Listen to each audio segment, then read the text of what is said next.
चलो, हरिओम। यदि ब्राह्मण अध्यापन अथवा यज्ञ आदि से अपनी आजीविका चला सके तो वैश्य वृत्ति का आश्रय ले और जब तक विपत्ति दूर न हो जाए तब तक करे। अगर ब्राह्मण अध्यापन या तो यज्ञ आदि की आजीविका के लिए वो उपयोग करे तो उसको वैश्य वृत्ति कहा जाता है। तो उस वैश्य वृत्ति का आश्रय ले, यानी कि व्यापार, वैश्य वृत्ति यानी व्यापार, व्यापार का पोते आश्रय ले और जब तक विपत्ति दूर न हो जाए तब तक करे। अगर कोई सी विपत्ति आ गई है तो ही करना है। यदि बहुत बड़ी आपत्ति का सामना करना पड़े तो तलवार उठाकर क्षत्रियों की वृत्ति से भी अपना काम चले। कदाच कोई ऐसा धर्म का युद्ध हुआ तो जैसे कश्मीर में हुआ था, पंडित को तो भगाया गया था। अगर ऐसा धर्म युद्ध हुआ तो उस समय ब्राह्मण तलवार भी ले सकते हैं। जैसे कि सिखों के अंदर सबसे पहले जो दीक्षित हुए थे गुरु गोविंद जी महाराज के शिष्य, वो ब्राह्मण ही थे। परंतु किसी भी अवस्था में नीचों की सेवा, जिसे स्वान वृत्ति कहते हैं, वो कभी न करे। अपने स्वार्थ के खातर, नीच वृत्ति खातर, अपने भोग के खातर कभी भी किसी की खुशामत नहीं करनी चाहिए, गलत खुशामत। इसी प्रकार यदि क्षत्रिय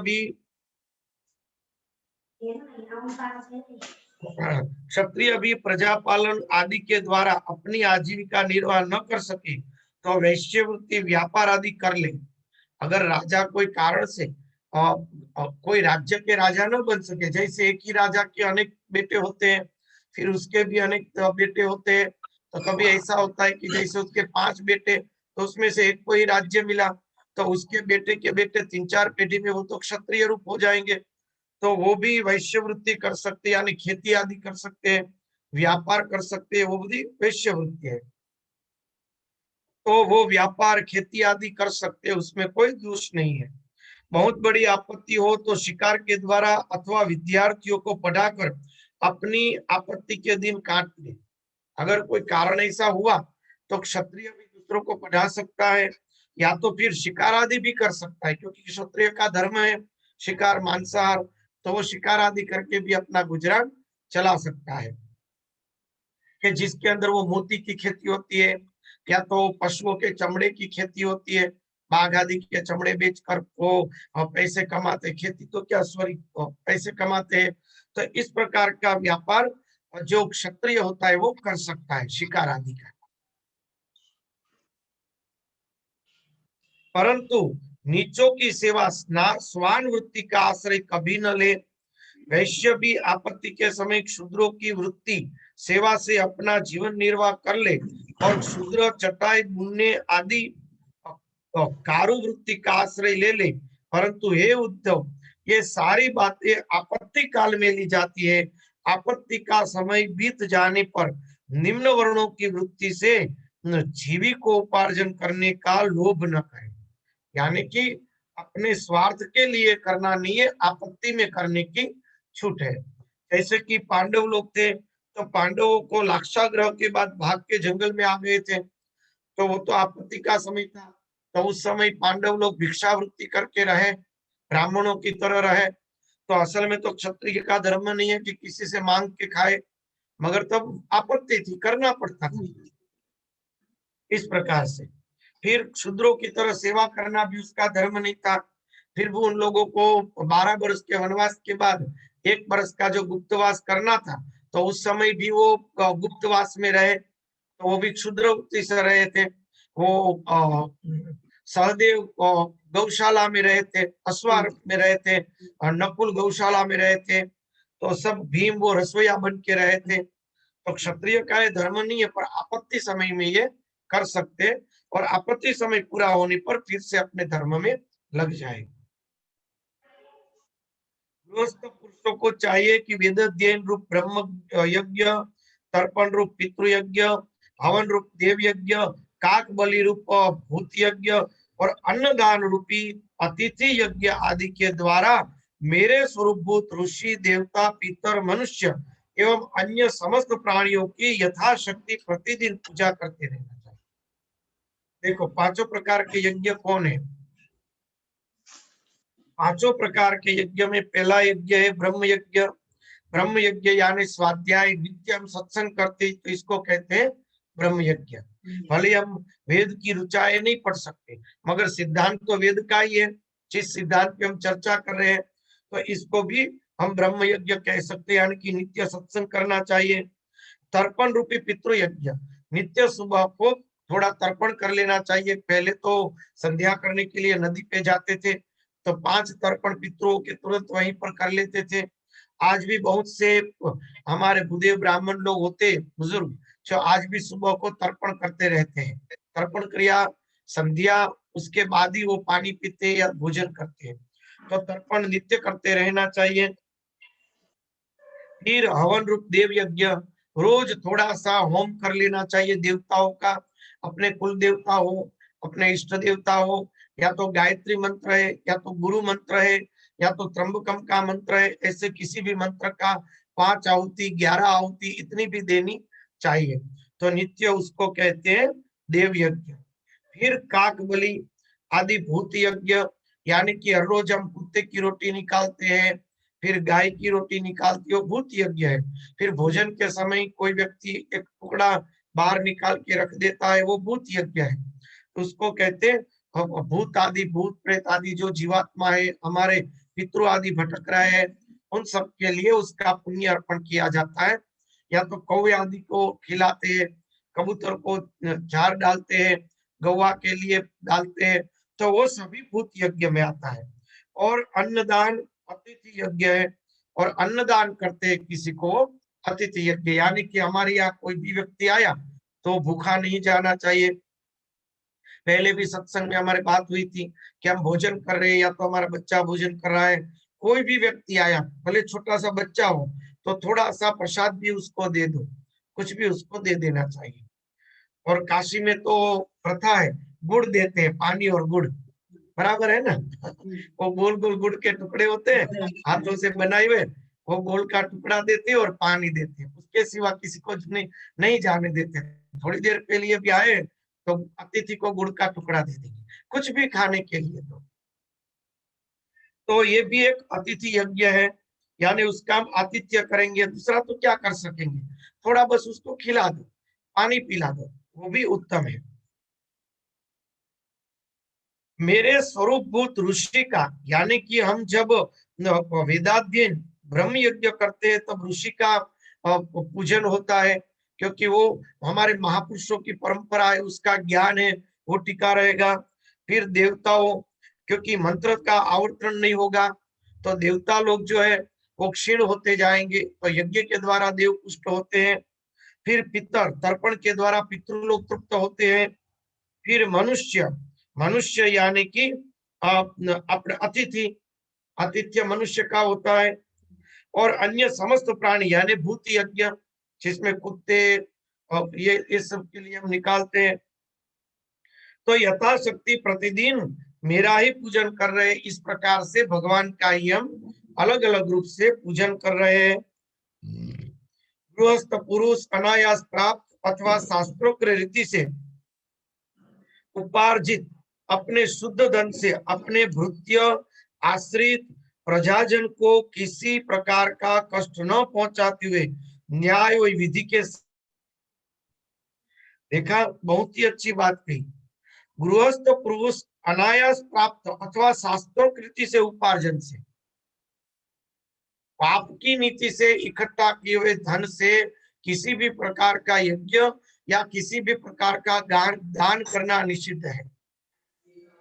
आज अपने ही भागीदार को दगा देते हैं कोई व्यक्ति, उसकी संपत्ति पड़ा लेते हैं, बराबर है, उसका जो भाग का है उसको नहीं देते हैं, और फिर मंदिरों में या तो कई जगह बड़े बड़े चढ़ावे चढ़ाते हैं, बड़ी भागवत कथा रखते, तो वो किस काम की, वो किसी काम की नहीं।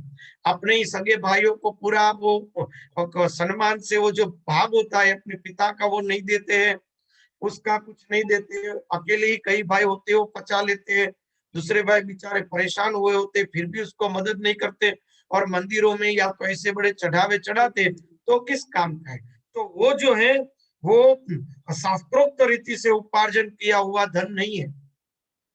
दूसरा, जो आप उपार्जन कर रहे हो उसके अंदर भी अनिति कर रहे हो, तो अपने जो कस्टमर है उसके साथ चीटिंग कर रहे हो, हल्का माल देकर पैसे पड़ा रहे हो, ऐसा करके भी अगर आप कुछ कर रहे हो तो भी नीति के विरुद्ध है। ऐसा कोई भी उपार्जन से कभी कितना भी धर्मदान करो, कभी भी वो धर्मदान काम लगता नहीं है, उल्टा उसका दोष लगता है। एक बार एक व्यक्ति थे हमारे अपने, वर्षों पहले संबंधी थे, वो भृगु संहिता के बड़े अच्छे विद्वान थे।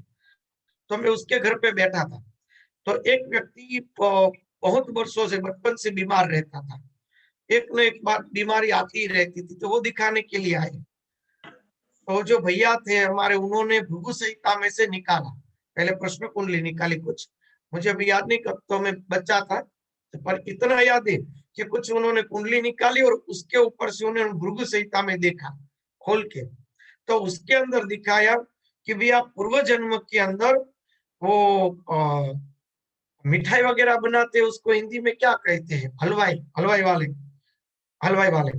तो मिठाई फरसाण जब बनाते हैं और बेचते हैं हलवाई वाले, तो आप पूर्व जन्म में हलवाई वाले थे, और आपकी जो बासी मिठाई थी और बासी चीजें थी उसका आप दान कर देते थे, तो उसका दान करते थे, इसलिए आपको इस जन्म में आजीवन बीमारी भुगतनी पड़ेगी, उसके अंदर लिखा था।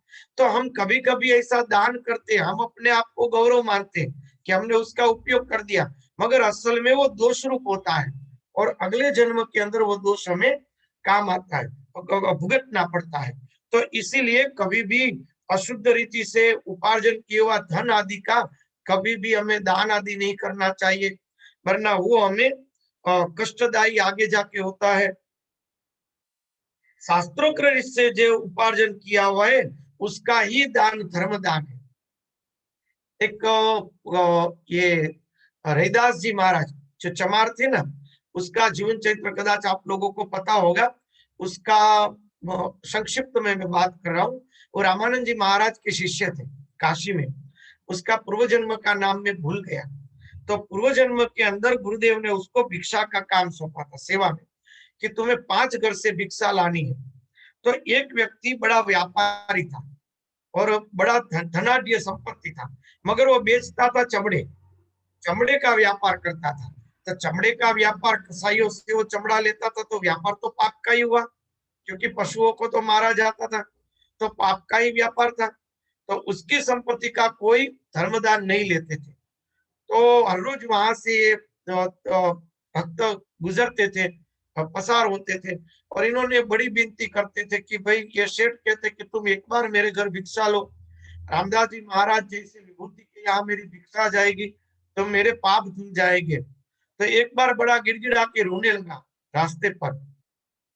तो उनको हुआ कि अच्छा कोई बात नहीं, आपके घर पे भिक्षा ले लेता हूँ। उन्होंने भगवान शुद्ध हृदय का सुनते हैं ऐसा सत्संग का भाव सुनकर वो उसके घर पे भिक्षा लेने गए।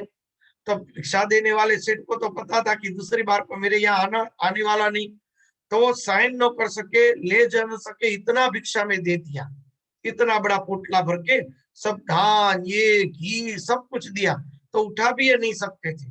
तो इनको हुआ कि इतनी भिक्षा ले जा रहे हो, दूसरे 5 घर जाने की क्या जरूरत है, इतना सारा जबरदस्ती दे दिया है।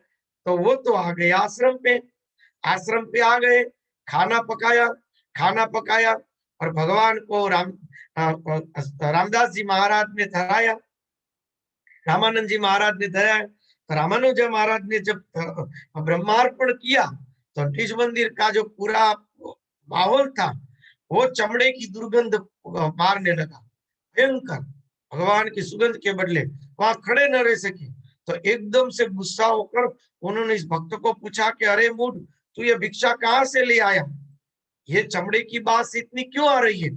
तो उन्होंने पैर में पड़ के क्षमा मांगी कि मेरा कोई दोष नहीं है, मगर वो व्यापारी मेरे पीछे पड़ गया था तो इसलिए मुझे लेना पड़ा। तो उन्होंने कहा कि मैंने कहा है तुझे कि 5 घर की कम से कम भिक्षा लाना, तो उन एक घर से क्यों लाया, वरना 4 घर की पवित्र का भिक्षा के कारण वो पाप ढक जाता उसका, मगर तूने भूल की है और भगवान आज भूखे रहे तो तुम्हें दंड भोगना पड़ेगा। तो इन्होंने कहा कि क्या दंड होगा? तो अगले जन्म में तुम्हें चमार होना पड़ेगा। तो इन्होंने कहा अगर अगले जन्म में चमार होना है तो आपकी हयाती में मैं शरीर छोड़ दूं, ताकि मैं अगले जन्म में आप ही मेरे गुरु हो जाए। तो फिर उनको शरीर छोड़ने की विद्या सिखाई 6 महीने तक। 6 महीने तक शरीर छोड़ने की विद्या सिखाने के बाद स्वेच्छा से उस योगी ने शरीर छोड़ा, शिष्य ने। दूसरे जन्म के अंदर चमार के यहाँ जन्म लिया, मगर वो माँ का दूध भी नहीं पी रहे थे, बड़े डर रहे थे, क्योंकि अगर दूध पिया तो क्या होगा? चमार का खा लिया, अगर चमार का ले आए तो क्या कर दिया, खा लेंगे तो क्या करेंगे।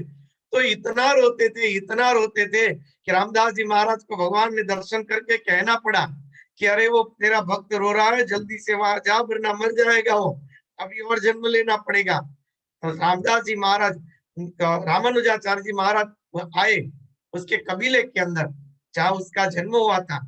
तो सब चौंक गए कि हमारे कबीले में कभी ऐसे महापुरुष नहीं है, कहाँ से आए। सब विनती करने लगे। तब कहा कि आपके यहाँ इस समय इस दिन कोई बच्चा का जन्म हुआ है? तो कहा बच्चा का जन्म हुआ है, इतना रोता है कि नहीं दूध पीता है न पानी पीता है, और बहुत ही रो रहा है कहीं मर न जाए। तो उन्होंने कहा उस बच्चे को मेरे पास ले आओ, और गोदी में रख के मंत्र दीक्षा दी और कहा कि बेटा अब तो चमार में जन्मा है, चमार का लेने के लिए तुम्हें कोई दोष नहीं, फिर दोष नहीं है। मगर देखा वो पाप की संपत्ति थी तो उसको दंड मिला, पाप की संपत्ति का दान लिया तो भी दंड मिला। तो इस प्रकार से हमेशा शास्त्रोक्त रीति से जो धन संपत्ति है उसका ही हमें दान आदि करना चाहिए। अपने शुद्ध धन से अपने भृत्य आश्रित और प्रजाजनों को किसी प्रकार का कष्ट न पहुंचाते हुए न्याय और विधि के साथ यज्ञ करें। अपने भृत्य यानी मेरे ख्याल से अपने भाई बंधु होता होगा, अपने भाई बंधु जो अपने कुटुंबी है उसको कोई प्रकार का कष्ट न पहुंचे, इस प्रकार से न्याय का जो धन है उसके यज्ञ करना चाहिए। या तो अपने जो आश्रित है उसको भी कोई कष्ट न पहुंचे, ऐसे यज्ञ करना चाहिए। और अपनी जो राजा हो तो प्रजा जो ने उसको कोई कष्ट न पहुंचे, इस प्रकार से उसको अपने न्यायिक पूर्वक धन से यज्ञ आदि करना चाहिए। हे प्रिय उद्धव, गृहस्थ पुरुष कुटुंब में आसक्त न रहे, बड़ा कुटुंब होने पर भी भजन में प्रमाद न करे। भले ही बड़ा कुटुंब हो, कहीं पहले तो 25-25, 30-30 लोगों का कुटुंब होता था, फिर भी वो प्रमाद न करे, अपने समय पर अपनी संध्या, अपना ध्यान, अपनी पूजा, अपना नित्य क्रम कर ले। बुद्धिमान पुरुष को यह बात भी समझ लेनी चाहिए कि जैसे इस लोक की सभी वस्तुएं नाशवंत है, वैसे ही स्वर्ग आदि परलोक के भोग भी नाशवंत है। उसको स्वर्ग की भी इच्छा नहीं करनी चाहिए। यह जो स्त्री पुत्र भाई बंधु गुरुजनों का मिलना और जुलना है, यह वैसा ही है जैसे प्याऊ पर कुछ बोहटी इकट्ठे हो गए हो। प्याऊ पर बहुत ही इकट्ठी हो गई हो। प्याऊ या नहीं क्या होता होगा? लोटा होता होगा। नहीं, प्याऊ मतलब जहाँ स्वामी जी रास्ते में कहीं पे पानी पिलाने की व्यवस्था रहती है ना, उसको प्याऊ बोलते हैं। हाँ, तो वहां पे बोहटी यानी पूरा वाक्य पढ़िए स्वामी जी वही बटोही, मतलब यहाँ पीने वाले इकट्ठे हो गए। हाँ, सबको अलग अलग रास्ते जाना है। हाँ, बराबर है कि पीने वाले अलग अलग व्यक्ति, बहुत ही अनेक वो रास्ते पर जाने वाले व्यक्ति। हाँ, सहरा या क्या कहते हैं वो, अलग अलग व्यक्ति अलग अलग जहाँ से वहां इकट्ठे होते हैं, पानी पी के फिर से सब बिखर जाते हैं। बराबर। तो जैसे कि वो रास्ते में जाने वाले व्यक्ति सब इकट्ठे होके पानी पी के बिखर जाते हैं, बस उसी तरह सबको अलग अलग रास्ते ही जाना है, इसलिए किसी में भी आसक्ति न रखे। जैसे स्वप्न नींद टूटने तक ही रहता है, स्वप्न तो नींद टूटने तक ही रहता है, बाद में तो नहीं रहता, वैसे ही इन मिलने जुलने लोगों का संबंध बस ऐसा ही है। सपना टूट गया तो खत्म हो गया। हम देख सकते हैं कि अपने ही घर में कई व्यक्ति हमारे बुजुर्ग है, छोटे है, जो गुजर जाते हैं, बाद में उसका कोई अता पता नहीं रहता, बस स्मशान पे गए, भस्म हो गया, बाद में उसका कोई अता पता नहीं रहता, तो एक सपना खत्म हो गया, बराबर है ना। उसका भी सपना खत्म हो गया और हमारे सपने भी वो खत्म हो गया। तो इस प्रकार से पूरा का पूरा सपना एक दिन खत्म हो जाएगा, सबका सब चला जाएगा। वैसे इन मिलने जुलने लोगों का संबंध भी ऐसा ही है, शरीर के रहने तक ही रहता है, फिर तो कौन किसको पूछता है, कितना ही संबंधी हो, बराबर है ना। 25 वर्ष का जुआन अपना लड़का हो तो भी कहना पड़ेगा कि इसको जला दो, अपना ही लड़का होगा फिर भी कहना पड़ेगा कि इसको जला दो, क्योंकि फिर कोई किसी का नहीं रहता है। गृहस्थ को चाहिए कि इस प्रकार विचार करके घर गृहस्थ में फंसे नहीं, इस उसमें इस प्रकार का अनासक्त भाव से रहे, मानो कोई अतिथि निवास कर रहा हो, अपने घर में एक अतिथि की तरह रहो, किसी प्रकार की आसक्ति के बिना रहो। हमको पता ही है कि एक दिन जाना है, ये दृढ़ विश्वास सहित रहो। जो शरीर आदि में अहंकार और घर आदि में ममता नहीं करता, उसे घर गृहस्थ के फंदे बांध नहीं सकते हैं। जो शरीर आदि में अहंकार नहीं करता और घर आदि में ममता नहीं करता, उसको कभी भी गृहस्थ संसार बांध नहीं सकता है, गृहस्थ में रहकर भी वो मुक्त है। घर में आसक्ति न रखो और शरीर में अहंकार न रखो, दो चीजों को निकालने का अभ्यास करें, उसी को साधना कहते हैं।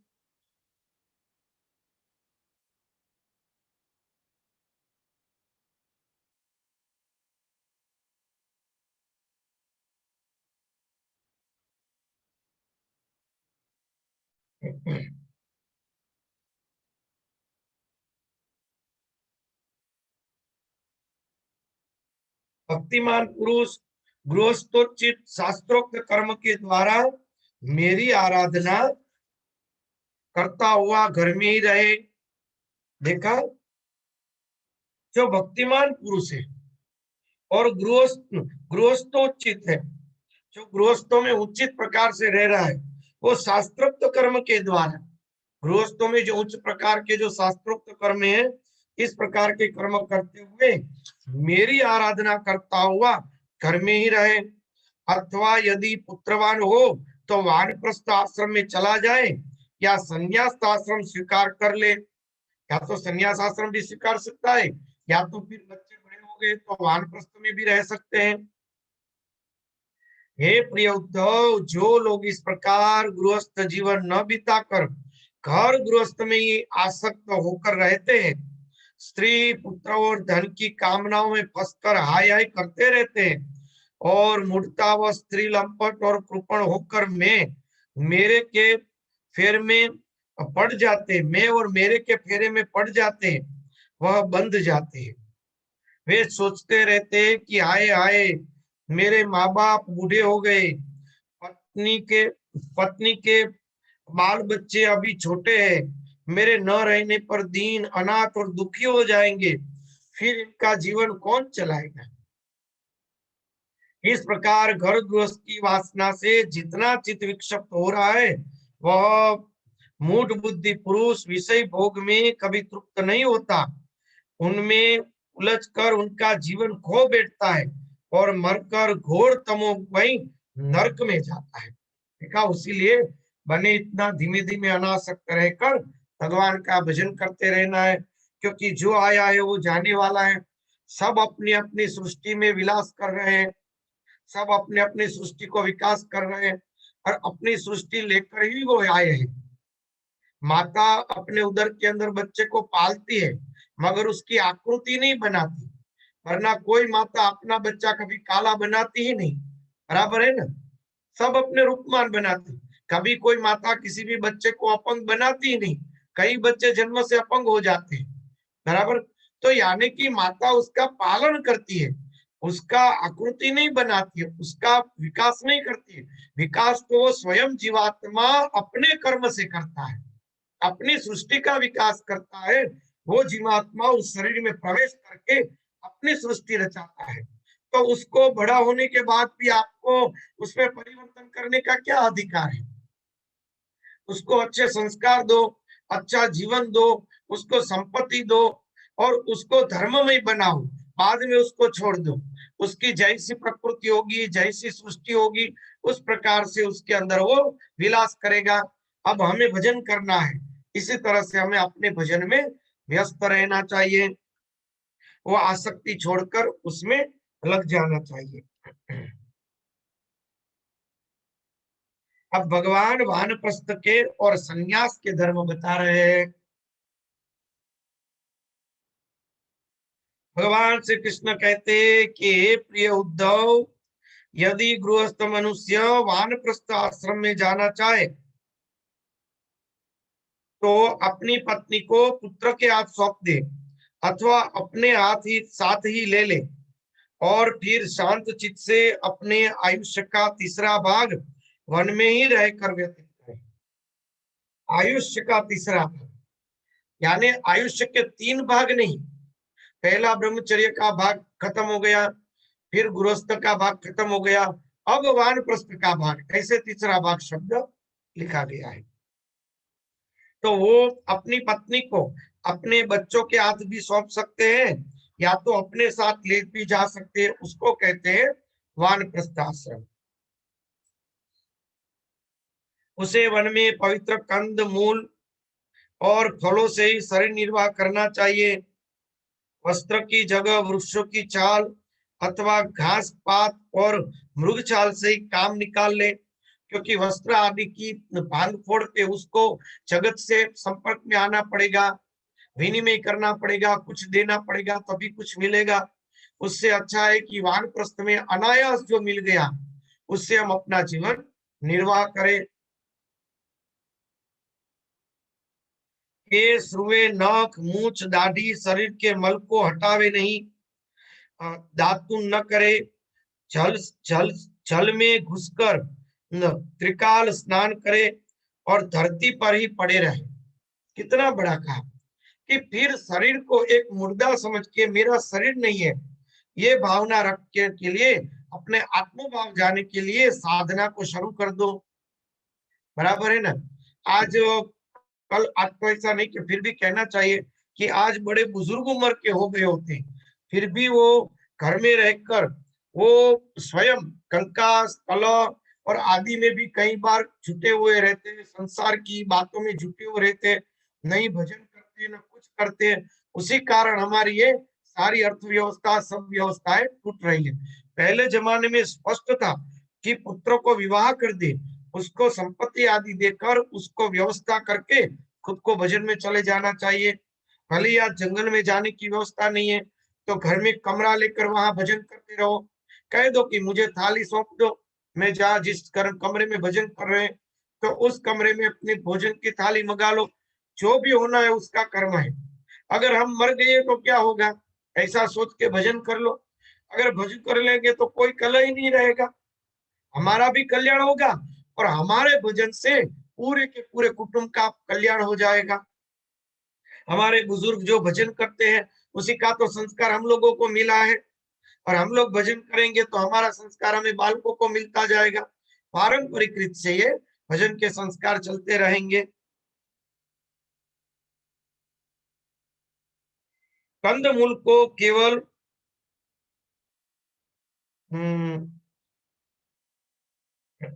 ग्रीष्म ऋतु में पंचाग्नि का तप करे, वर्षा ऋतु में खुले मैदान में वर्षा की बौछार सहन करे, जाड़े के दिनों में गले तक जल में डूबे रहे। कितना कठिन तप। ग्रीष्म ऋतु यानी गर्मियों के अंदर पंचाग्नि तप, पंचाग्नि तप में 21 कंडे की एक अग्नि, ऐसी 20 अग्नि चारों ओर रखते हैं और 21 कंडे ऊपर कढ़ाई में रखते हैं सिर के ऊपर और सबको जलाते हैं और सिर्फ कैपिन धारण करते हैं या दिगंबर वेश पहनते हैं और एक पतला सफेद कपड़ा सिर्फ मुंह से सब ओढ़कर वो चारों ओर अग्नि करके खरी धूप के अंदर सुबह से 11 बजे से शाम के 4 बजे अग्नि की तप करते हैं, तो उसको कहते हैं पंचाग्नि। इससे क्या होगा, हमारे अनेक जो वासना की कर्म होंगे, हमारे अंदर सूक्ष्म परमाणु होंगे, वो धीमे धीमे जल जाएंगे। हमें पता चलेगा कि ये शरीर तो नाशवंत है, बराबर है ना, नाशवंत शरीर का पता चल जाएगा। हरिओम, हरिओम। अच्छा, क्या बोल रहे हैं? हाँ, तो लग फिर गया। पता चल जाएगा। अब फिर क्या करना है, वर्षा ऋतु के अंदर खुले मैदान में वर्षा का बौछार सहन करते हैं। जितनी भी बारिश आ रही है फिर भी वो बारिश में खड़े रहेंगे और वो बौछार को सहन करते रहेंगे। फिर जाड़े के दिन में, ठंडियों के दिन में गले तक पानी में खड़े रहते हैं पूरी रात। रात को 9 बजे से सुबह के 3 बजे तक पानी में खड़े रहते हैं। ऐसी तपस्या करते हैं कि ताकि पता चले कि ये शरीर तो नाशवंत है। इस प्रकार घोर तपस्या में जीवन व्यतीत करे। कंदमूल को केवल आग में भूनकर खा ले और समय अनुसार पके हुए फल आदि के द्वारा ही काम चला ले। कंदमूल, आज अपनी झोपड़ी के आसपास जो अपने आप वो मूल ऐसे कंदमूल है, सूरण है, आलू है, फिर ये शकरकंद है, ऐसे जो उगे जंगल में, उसको ही खींचकर उसको जो धुना होता है उसके अंदर पकाकर बस अपना उदर पूर्ति कर ले और पानी पी ले और पूरे दिन ब्रह्माकार वृत्ति में रहे कि सब कुछ ब्रह्म स्वरूप है, कुछ बना ही नहीं, सब परमात्मा का रूप है। इसी भाव में वो समय व्यतीत करे। उन्हें कूटने की आवश्यकता हो तो ओखल में या सील कर कूट ले अथवा दांतों से ही चबा चबा कर खा ले। अगर उसके दांत गिर गए और कूटने का है तो उखल के अंदर वो कूट के फिर खाए या तो दांत से चबा कर खाए। वानप्रस्थ को चाहिए कि कौन सा पदार्थ कहाँ से लाना चाहिए, किस समय लाना चाहिए और कौन कौन पदार्थ अपने अनुकूल है, इन बातों को जानकर अपने जीवन निर्वाह के लिए स्वयं ही सब प्रकार के कंदमूल फल आदि ले आवे।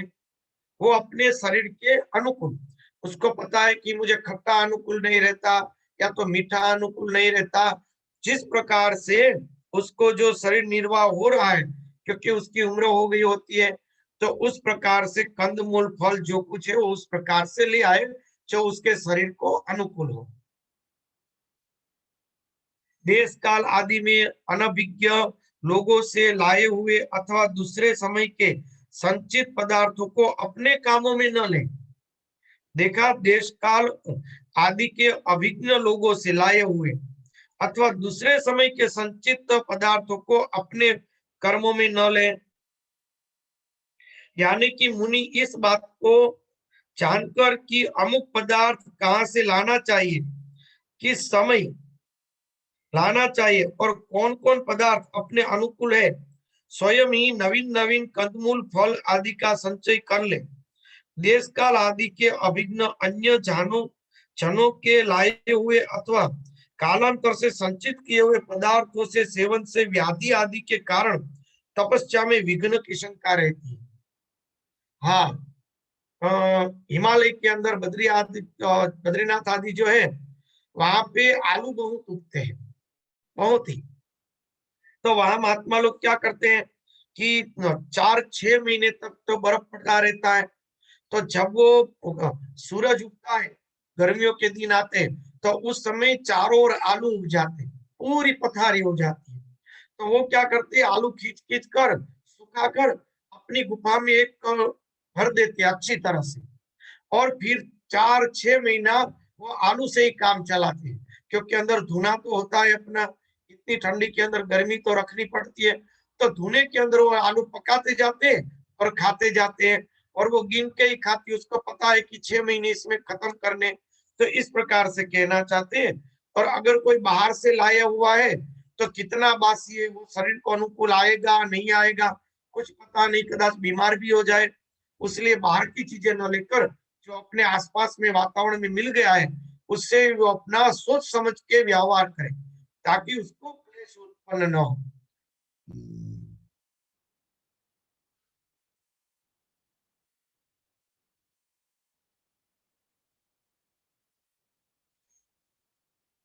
निवार आदि जंगली अन्न से निवार किसी अन्न का नाम है। निवार आदि जंगली अन्न से चरु पुडोस आदि तैयार करे और उन्हें समय उचित अग्रण्य आदि वैदिक कर्म करे। चरु का अर्थ तो खीर जैसा होता है, पुडोस का पुरोडास का अर्थ हमें पता नहीं है। वो छांदोग्य उपनिषद या बृहदारण्यक उपनिषद में पुरोडास का वर्णन है, मगर मैं भूल गया। तो आदि तैयार करे और उन्हें समय उचित आग्रहण आदि वैदिक कर्म करे। वानप्रस्थ हो जाने पर वेद विदित पशुओं द्वारा मेरा यजन न करे। यानी कि क्षत्रिय हो तो पशुओं का अगर वो होम कर रहे हैं तो वानप्रस्थ में जाकर पशु बलि न दी। पशु बलि का यहाँ भी उल्लेख किया गया है श्रीमद् भागवत में। देखो, जाने वानप्रस्थ हो जाने पर वेद विहित पशुओं द्वारा मेरा यजन न करे। तो पहले जमाने में पशुओं का बलि आदि राजा आदि दे सकते थे, क्योंकि उसको हिंसा का अधिकार है। जो पहले की बात हुई थी वो सबके लिए नहीं है, हम लोगों के लिए पाप रूप है, केवल उसी लोगों के लिए है। बाकी स्वार्थ के कारण भूत प्रेत आदि की जो बलियां दी जाती है और उनसे जो तंत्र आदि मार्ग लिए जाते हैं वो तो नरक के मार्ग है। इस प्रकार की कभी भी हमें उपासना नहीं करनी चाहिए। या तो इस प्रकार के मंत्र एवं क्षेपक भी हो सकते हैं, कई प्रकार के मंत्र पीछे से भी घुसाए गए हैं, तो इसमें क्या है हम क्या जाने। अभी तो हमें देश काल परिस्थिति के अनुकूल इस प्रकार का कार्य करना हमारे लिए निषिद्ध है, बस हम तो इतना जानते हैं, बराबर है ना, हमारे लिए निषिद्ध है, तो हमें इस प्रकार की प्रवृत्ति नहीं करनी चाहिए। वेद वेत्ताओं ने वानप्रस्थी के लिए अग्निहोत्र, दर्श, पूर्णमास और चातुर्य मास आदि का वैसा ही विधान किया है जैसे गृहस्थों के लिए। जैसे गृहस्थ लोग ये सब वेद विधान करते हैं, उसी प्रकार से वानप्रस्थ को भी चातुर्मास आदि सब करना चाहिए। और पूर्णमास यानी कि पूर्णिमास को, फिर अग्निहोत्र, हर रोज नित्य अग्नि की उपासना करनी है। और फिर दर्श, दर्श का अर्थ मुझे अब याद नहीं है, आदि का विधान गृहस्थ की तरह ही वानप्रस्थ को भी करना चाहिए। इस प्रकार घोर तपस्या करते करते मास सूख जाने के कारण वानप्रस्थ की एक एक नस दिखने लगती है। वह इस तपस्या के द्वारा मेरी आराधना करके पहले तो ऋषियों के लोक में जाता है और वहां से फिर मेरे पास आ जाता है, क्योंकि तप मेरा ही स्वरूप है। उनको तपलोक प्राप्त होता है या सत्यलोक प्राप्त होता है और वो फिर भगवान के पास प्राप्त करते हैं। इस समय का जो संन्यास था ना, वो संन्यास केवल आत्म संन्यास था उस जमाने में। आजकल जैसा संन्यास उस समय नहीं था।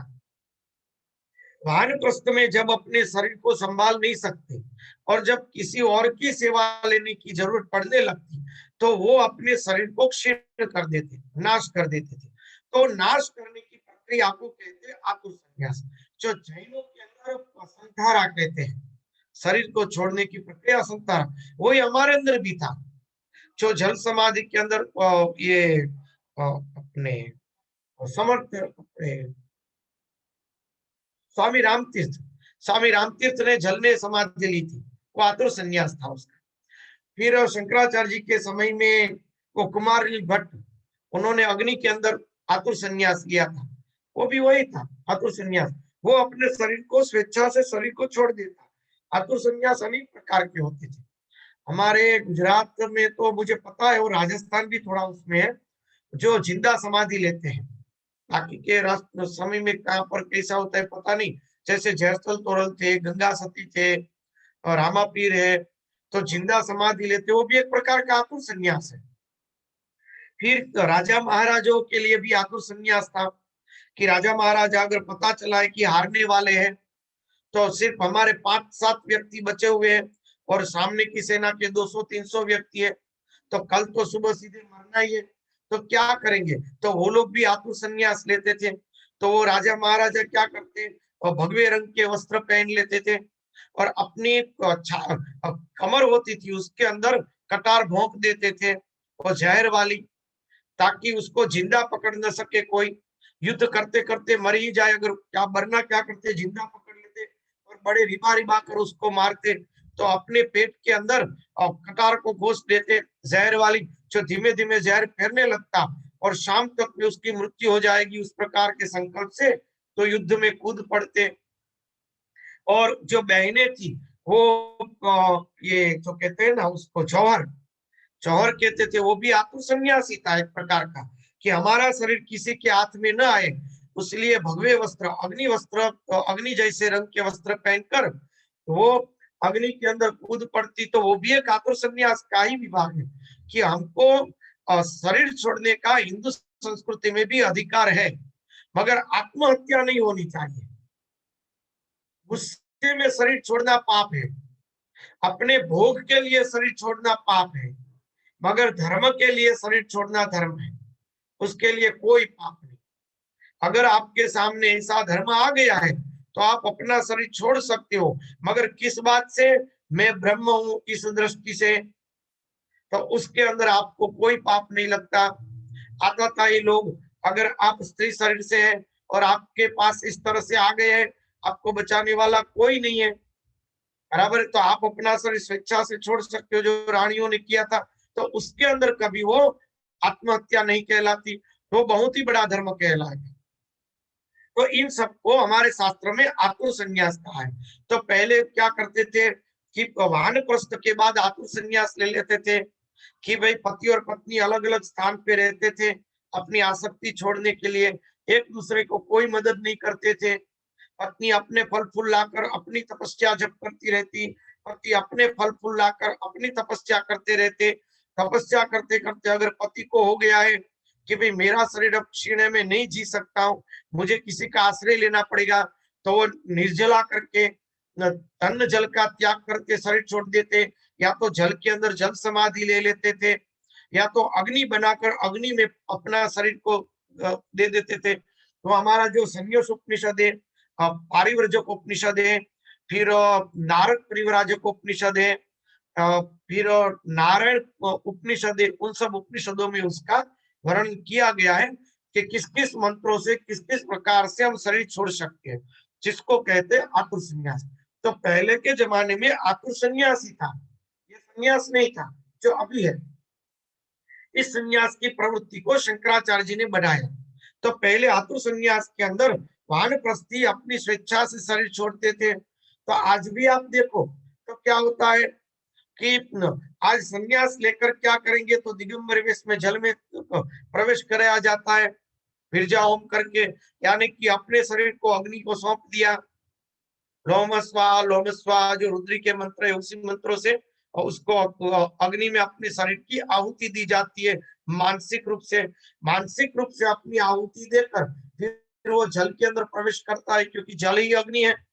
फिर जल में जब प्रवेश करता है तो गुरु कहते हैं कि तू वापस आ, तू अपने आत्मभाव से वापस आके शरीर के जितने वर्ष बाकी है उतने समय तू आत्मभाव से रहकर लोक का कल्याण कर, सर्व में परमात्मा देखकर ब्रह्म दृष्टि से इन शरीर के तीव्र कर्मों को तू भोग ले, तुम्हें अभी शरीर छोड़ने की जरूरत नहीं है। विधि इस प्रकार की है संन्यास में। तो फिर वो पानी में जाकर 7 डगले भर के वो शिष्य वापस आ जाता है। आज किसी को इस विधि की पता ही नहीं, और असल में यही संन्यास है कि वो अपने शरीर को होम कर वो जल समाधि लेता है और गुरु की आज्ञा से वो शरीर को वापस लेकर आता है एक मुर्दे की तरह, कि भाई मैं तो मरा ही हूं, इस शरीर का जितना तीव्र प्रारब्ध होगा वो खत्म हो जाएगा, बस हम ब्रह्म दृष्टि से जीवन जिएंगे। तो उस प्रकार का संन्यास बाद में प्रवृत्त हुआ। हमारे डोंगरे जी महाराज थे, डोंगरे जी महाराज ने भी आत्म संन्यास लिया था। जब उसको कैंसर हो गया, उसकी बीमारी और बढ़ गई, और संतराम आश्रम नडियाद के अंदर वो थे, तो संतराम महाराज को उन्होंने कहा कि मुझे आत्म संन्यास लेना है। रात्रि को उन्होंने लिख कर दिया, क्योंकि डोंगरे जी महाराज को गले का कैंसर था, बोल नहीं सकते थे, तो उन्होंने रात्रि को मध्य रात्रि को लिख के दिया कि आत्म संन्यास की तत्काल व्यवस्था की जाए। तो पूछा संतराम महाराज ने क्या किस प्रकार से लेंगे, तो उन्होंने कहा जल में। तो जल में लिख दिया।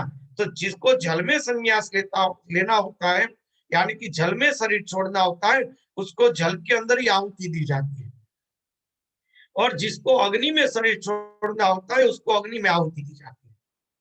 ये जो कुमारिल भट्ट थे शंकराचार्य जी के पास, तो कुमारिल भट्ट ने काशी के अंदर 80 घाट के ऊपर ही उन्होंने आतुर संन्यास लिया था, तो उन्होंने अग्नि के अंदर आहुतियां दे दी थी मंत्रों की।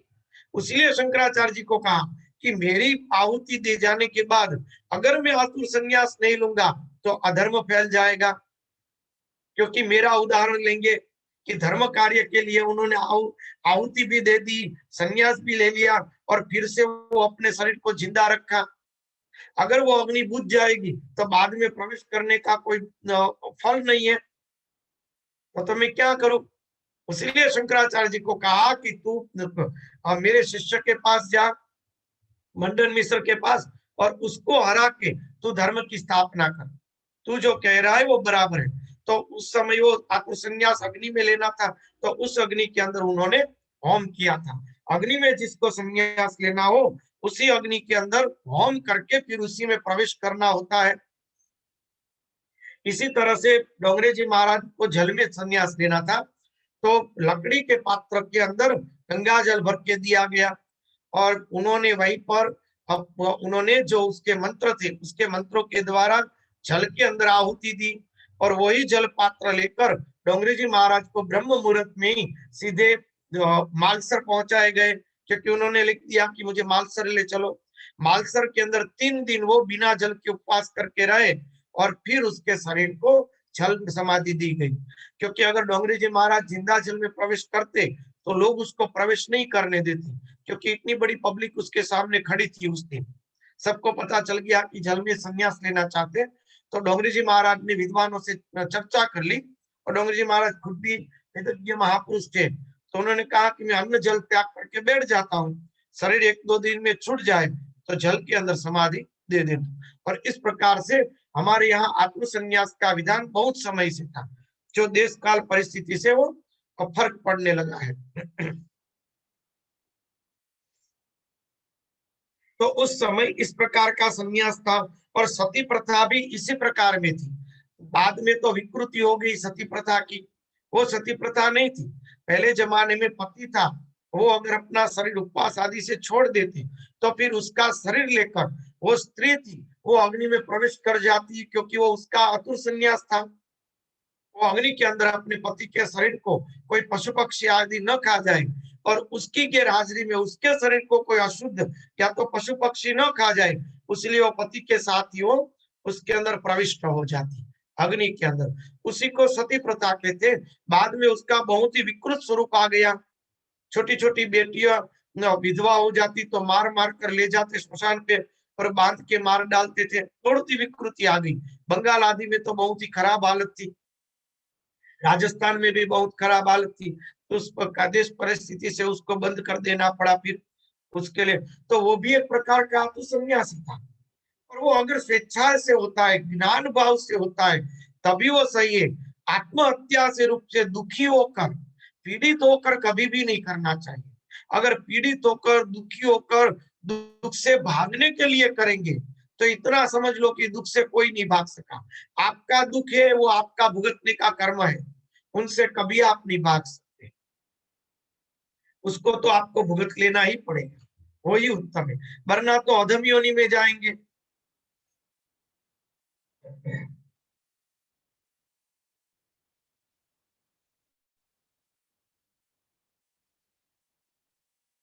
हे उद्धव, जो पुरुष बड़े कष्ट से किए हुए और मोक्ष देने वाले इस महान तपस्या को स्वर्ग, ब्रह्मलोक आदि छोटे मोटे फलों की प्राप्ति के लिए करता है, उससे बढ़कर मूर्ख और कौन हो सकता है।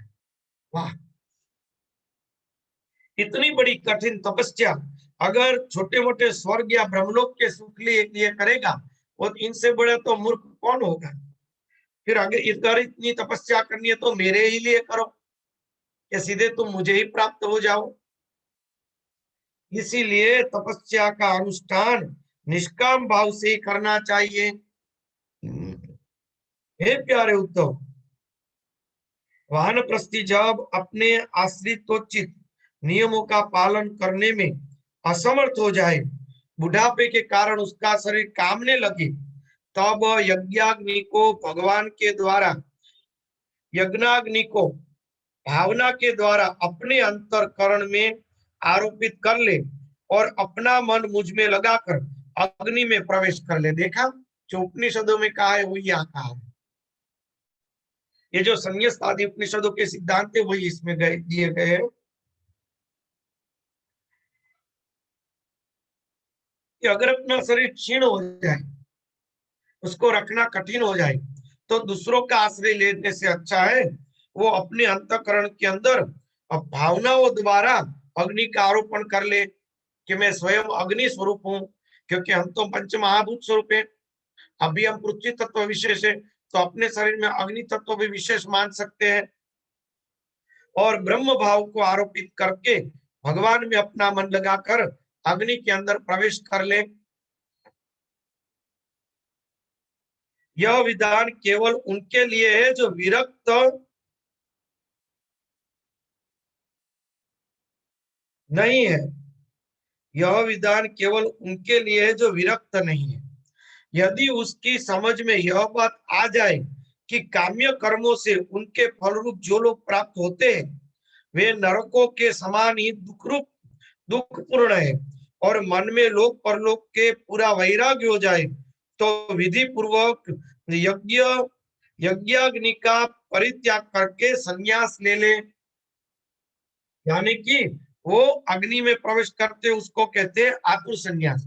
और यहाँ पे वो संन्यास का भी कहा गया है, जो वानप्रस्थी सन्यासी हो जाए वह पहले वेद विधि के अनुसार 8 प्रकार के श्राद्ध और प्रजाप्रत्य यज्ञ से मेरा यजन करे।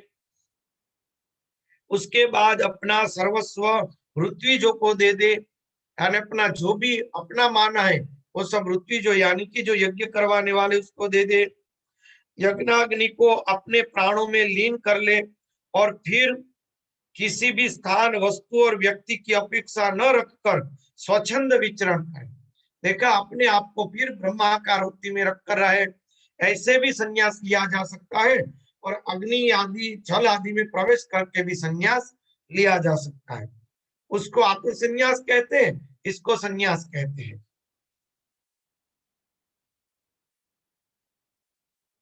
हे उद्धव जी, जब ब्राह्मण संन्यास लेने लगता है तो देवता लोग स्त्री पुत्र आदि सगे संबंधियों का रूप धारण करके उसके संन्यास ग्रहण में विघ्न डालते हैं।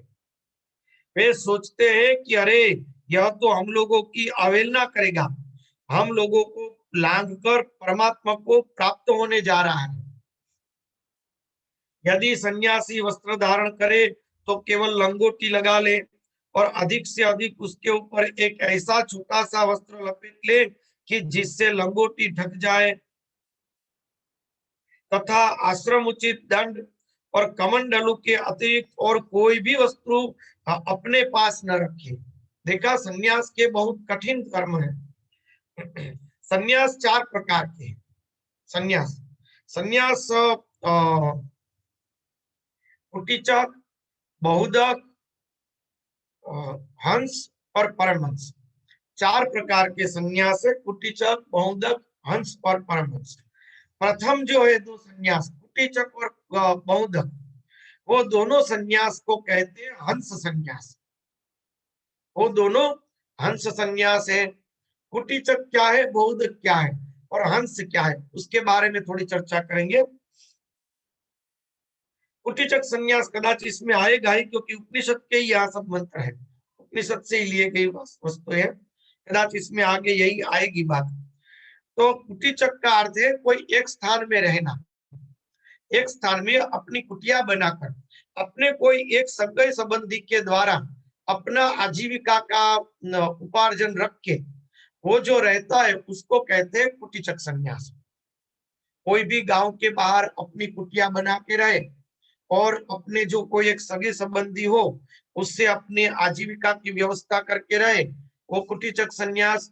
या तो किसी 5 घर या 11 व्यक्ति के द्वारा अपना उपार्जन करके उदर पूर्ति आदि की व्यवस्था करके वो रहता है, तो उसको भी कहते हैं कुटीचक।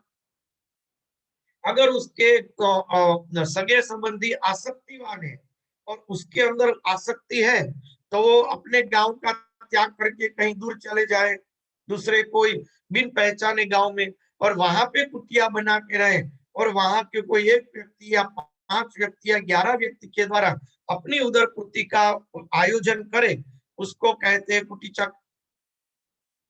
बहुदक यानी भ्रमण करना, जो एक जगह से दूसरी जगह भ्रमण करते रहते हैं, उसमें भी नियम रखते हैं। कौन से नियम? भी 3 दिन एक जगह रहना है, 5 दिन एक जगह रहना है, एक चातुर्मास तक एक जगह रहना है, वरना नहीं रहना है, एक रात्रि सिर्फ एक जगह रहना है। इस प्रकार से भ्रमण करते रहे। तो इस प्रकार से भ्रमण करने वाले को कुटीचक बहुदक कहते हैं। जब तक वो कुटीर में रहता है कुटीचक है, या तो जब तक वो भ्रमण करता रहता है बहुदक है, और वो अपनी वृत्ति को ब्रह्माकार वृत्ति बनाने के प्रयत्न में है, तब तक उसको कहते हैं हंस संन्यास। जो कुटीर में रहने वाला साधना में रहता है, साधना करता है और अपने आप को ब्रह्म भाव में वृत्ति लगाने का प्रयत्न कर रहा है, तो कुटीचक हंस संन्यासी है। और भ्रमण करता हुआ सब ब्रह्म का रूप देखकर भ्रमण कर रहा है, ऐसा जब तक वो साधना स्थिति में है, तो उसको कहते हैं बहुदक हंस संन्यास। जब वो कुटीर में रहने वाला आत्म भाव को प्राप्त हो जाएगा, ब्रह्माकार वृत्ति में लीन हो जाएगा, परमहंस अवस्था में आ जाएगा, तो वो है परमहंस कुटी संन्यास। और वो भ्रमण करता हुआ परमहंस अवस्था में चला जाएगा, तो उसको कहते हैं परमहंस बहुदक संन्यास। बराबर है ना? तो 4 प्रकार के संन्यास है। हंस के 2 संन्यास, परमहंस के 2 संन्यास, बहुचक और कुटीचक। दूसरा, भ्रमण करते करते वो बुजुर्ग हो जाए, तो वो बहुदक जो है वो कुटीचक हो सकता है। और कुटीचक में साधना तपस्या करने के बाद तो अगर उसको लगे कि अब मुझे थोड़ा भ्रमण करना है, तो कर सकते हैं भ्रमण। जिस प्रकार से ये तोतापुरी जी महाराज, रामकृष्ण परमहंस जी के गुरु, वो बहुदक संन्यास थे, वो कुटीचक संन्यास नहीं थे। वो बहुत समय तक भ्रमण ही करते रहते थे, एक स्थान पे थोड़ा सा ही रुकते थे, 3 दिन ही रुकते थे। मगर रामकृष्ण परमहंस जी को वहां मिले तो वहां बहुत समय तक रुके, तो रामकृष्ण परमहंस जी को उन्होंने ज्ञान प्रदान किया, उस स्थान पर बहुत रुके थे। तो वो थे कुटीचक सन्यासी, सॉरी बहुदक सन्यासी थे, और बाद में वो कुटीचक हुए थे। बाद में वो बुजुर्ग होने के बाद एक स्थान पर रहे थे। तो इस प्रकार से बहुदक और कुटीचक संन्यास, हंस और परमहंस संन्यास, 4 प्रकार के संन्यास कहे गए हैं। तो आगे कल संन्यास का पढ़ेंगे। 14वां मंत्र पूरा हुआ है, बराबर। 14वां मंत्र पूरा हुआ है, 15वें मंत्र से हम कल लेंगे। चलो, कोई प्रश्न हो तो इसके बारे में पूछ सकते हैं।